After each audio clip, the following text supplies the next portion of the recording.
Welcome to De-Stress Your Business, the podcast where we show you how to get incredible results in your business without constant stress. I'm Alexis Kingsbury, a serial entrepreneur and founder at AirManual. My co-host Paddy is taking a well-earned day off, so I'm on my own. But fortunately, we've got a great topic to dig into, one that I'm super passionate about. Today, we're going to start looking at recruitment.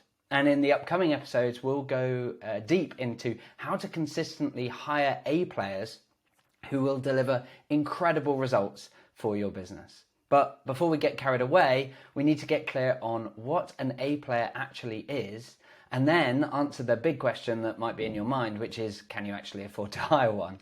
So let's start with a bit of a definition. So one of my favourite authors on this subject is Eric Herencall, who wrote How to Hire A Players. And he defines an A player as an employee who creates superior results compared to the vast majority of other people who hold the same position in your industry.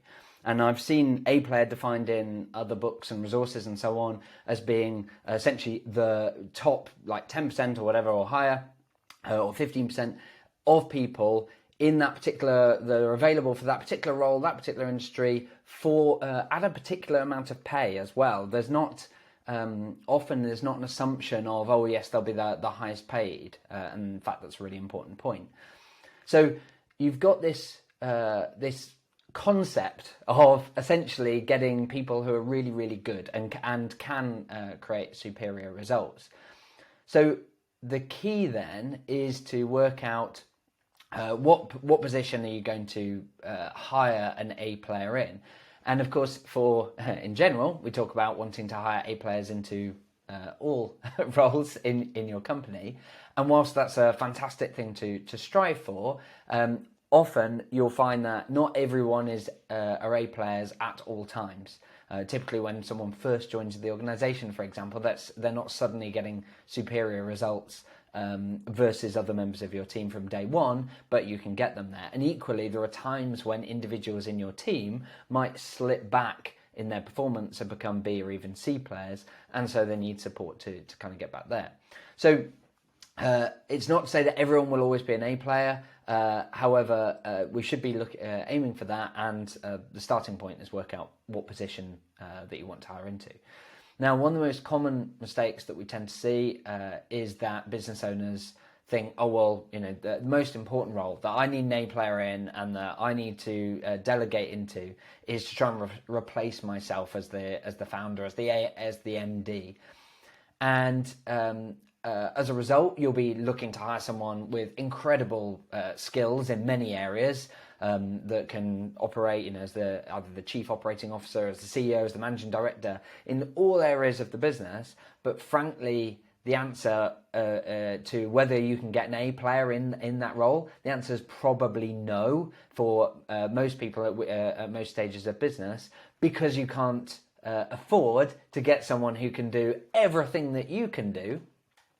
And do it at superior results, possibly even superior to your own, and do so at a pay level that is lower than what you'd be willing to accept. Because the truth is, if there's someone out there that can do better results than you can in that role, they are unlikely to accept a fraction of what you might pay yourself or be willing to accept. So often that's tricky, not impossible.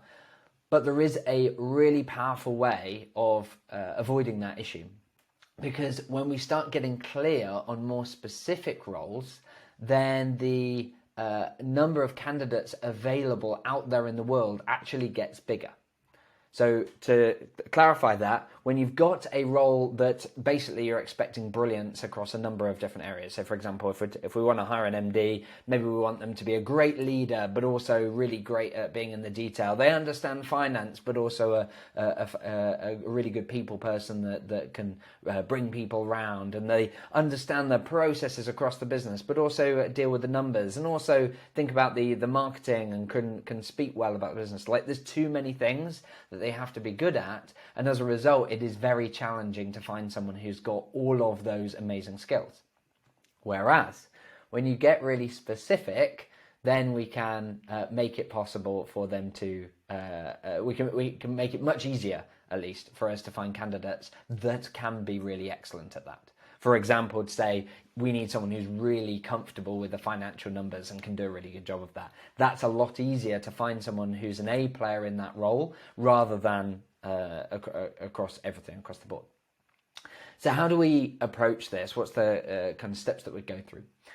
So the first thing is identify a specific role. And if you're starting with a role that's too big, whether it's the kind of MD role, or maybe it's even just sales or operations or whatever, break that down into what are the specific roles that sit within that. So for example, within sales, maybe it's you've got appointment setting, maybe you've got having the initial sales call, maybe you've got the being an account manager for existing customers and growing the account, maybe you've got sales management, so being across all of that and understanding the numbers and all this kind of stuff. Like, there's loads of different roles that sit within these functions. So ideally, wherever you can, identify a specific role, even if you have to identify a few specific roles that come together.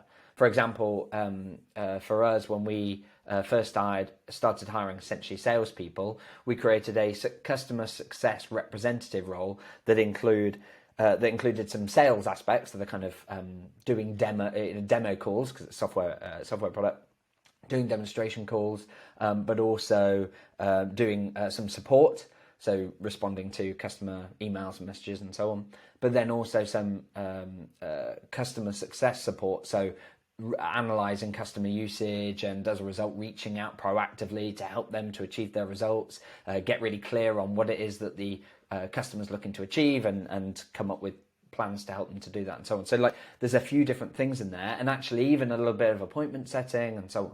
Now there's benefits in splitting that out further. I've got friends who have got businesses and who have done a fantastic job of splitting out sales into all the different acronyms of having your appointment setters and your BDMs and all these sorts of things, and that's fantastic.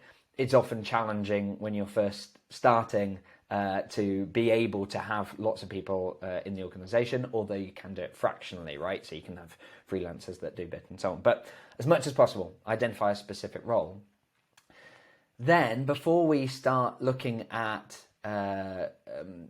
trying to bring someone in and identifying an A player, first look at how you can put systems in place so that we can avoid the hire having to be an expert in everything. So if we're looking at sales, for example, rather than wanting the most amazing salesperson that can they're really proactive and picking up the phone and making loads of calls to appointment set. They're also great at having the sales conversation and really natural at that. They're also great at making sure that they update the CRM system and update all their notes and all this kind of stuff, and that they manage it through to completion. Like, there's a lot that you're asking of someone there. So the more that you can put systems in place so that they don't have to be an expert in those things, whether it's documenting some of those as simple processes that they can follow, whether it's having metrics that make it really easy to know whether someone is hitting the quota and that they're doing the right number of calls and things like that, and you don't have to rely on them so much to just kind of be awesome all the time. The next thing to do is look at the key skills that they need to bring to excel at their job. So for a salesperson, maybe it's that they're a great communicator, both written and verbal. They need to be able to simply explain to potential customers what their product or service can deliver to meet the needs of that individual. They also need to be great at asking questions, because they need to explore the customer's needs and really bring to light the kind of pain points, but also the vision of where they're trying to get to. They also need to be really enthusiastic, so that the customer is getting a good experience, but also that they build the enthusiasm for what the product or service can do for them. And there might be other skills that you need, whether it's in the sales role or whatever role it is. Look, what are the key skills that they need to bring in? All of this means that you can then start your recruitment process. And what you should be doing is hiring for the key skills and the alignment with your company values. And we'll cover how to set your company values in a separate episode if you haven't done that already. But by having, once you've got your company values really clear, you need to be embedding those throughout your recruitment process, so that you're filtering candidates to see who would be a really good fit against those the skills and the company values. It has to be both of those. And typically, have a series of stages that we go through, which kind of measure these in different degrees as they go through the process. So you want to be hiring for those key skills and the alignment with your company values. And I emphasize skills rather than knowledge. The aim when looking for A players isn't to go find someone that's got 20 years of knowledge of that particular job or whatever, unless that's crucial. Like if that's the hard thing to develop, then sure, but generally that's not the case. 20 years of knowledge in industry, perhaps, but in my experience, that's not what the issue is. Like, you can give them the knowledge, you can teach them the things about the industry, the product, the process, all these sorts of things. The hard thing is taking someone who perhaps hasn't got good communication skills or isn't enthusiastic and getting them to make those changes. Whereas building the knowledge is relatively easy. So focus on skills and particularly those company values. If they haven't got a values fit, so for example, we've got 5 core values.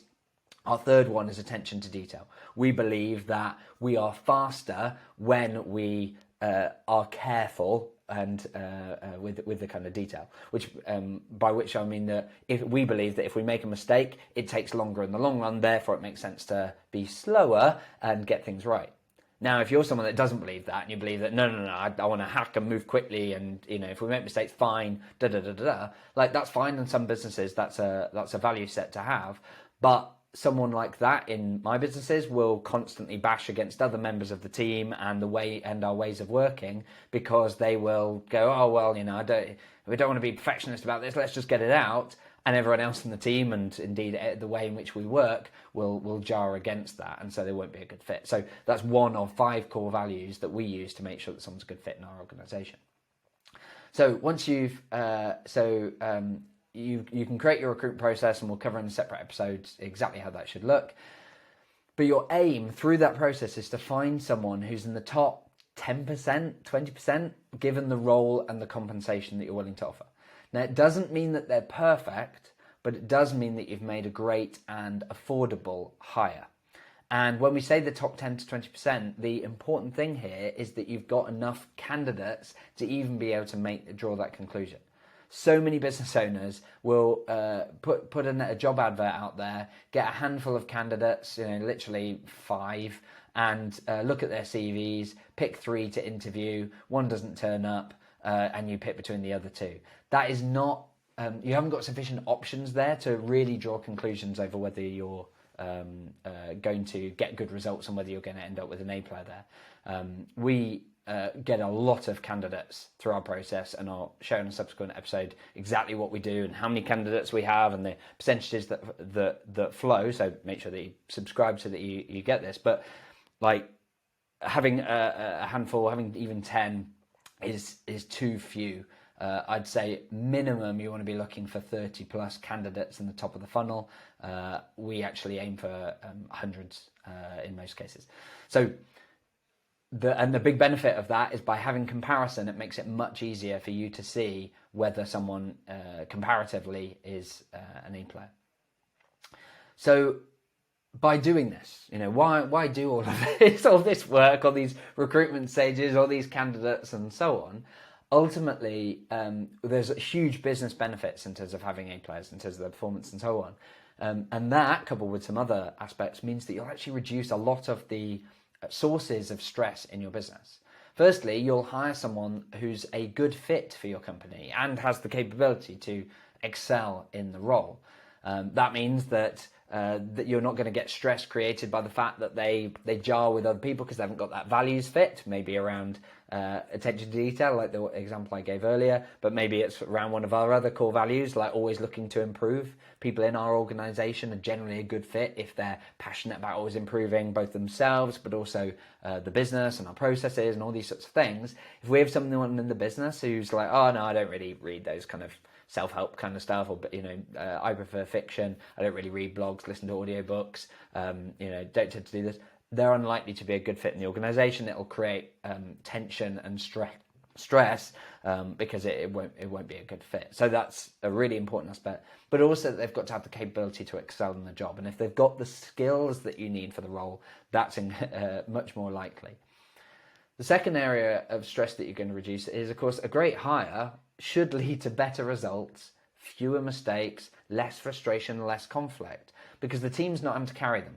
You're not having to have the rest of the team carry this B, C, D player through their own performance. When you've got a great hire into your business, when you've got that A player, they can achieve amazing results that'll help the team and people feel great about it, and you don't end up with mistakes and things that can cause a lot of frustration and stress and derails and all these kind of painful things for your business.